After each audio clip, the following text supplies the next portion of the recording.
9 years. In the gaming industry, 9 years is a literal eternity. Think about it.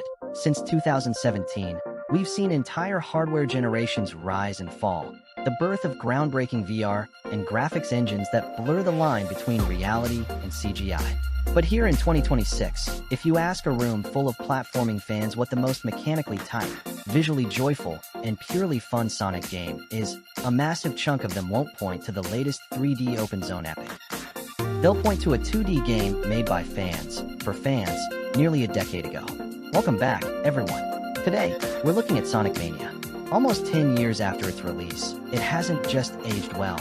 It has arguably become the gold standard for how to handle a legacy franchise.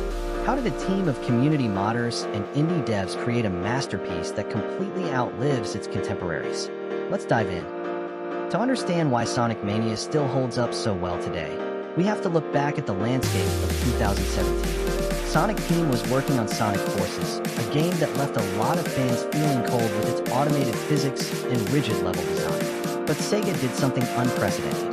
They looked at Christian Whitehead, Titanic, and Pagoda West Games, people who got their start hacking and modding old Sonic games, and handed them the keys to the kingdom. They didn't just make a nostalgic cash grab. They built the retro engine to perfectly replicate and enhance the physics of the Sega Genesis.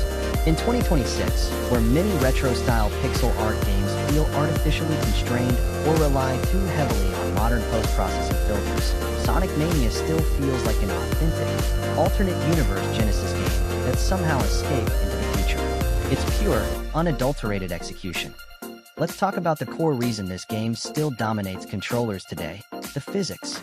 Classic Sonic isn't just about holding the directional pad to go fast.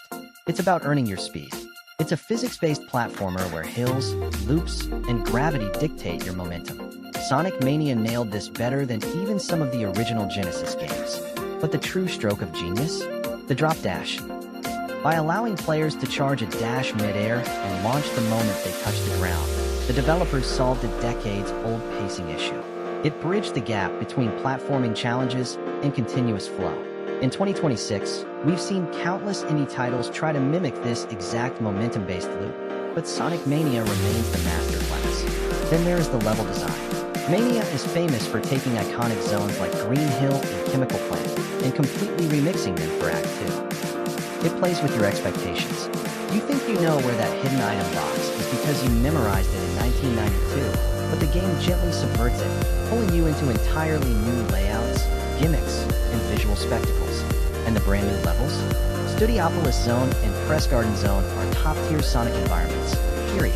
The sheer verticality of the maps means you can play through Studiopolis 5 times and take a completely different path to the boss every single time. It rewards exploration just as much as it rewards speedrunning, which is a brutally difficult balance to strike. We also have to give a massive shout-out to T. Lopez and the sound design team. Even now, the soundtrack is a permanent fixture on gaming playlists.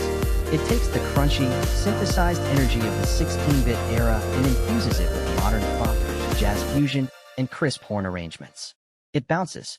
It gives the game an undeniable swagger. Sonic Mania isn't just a great piece of nostalgia from 2017.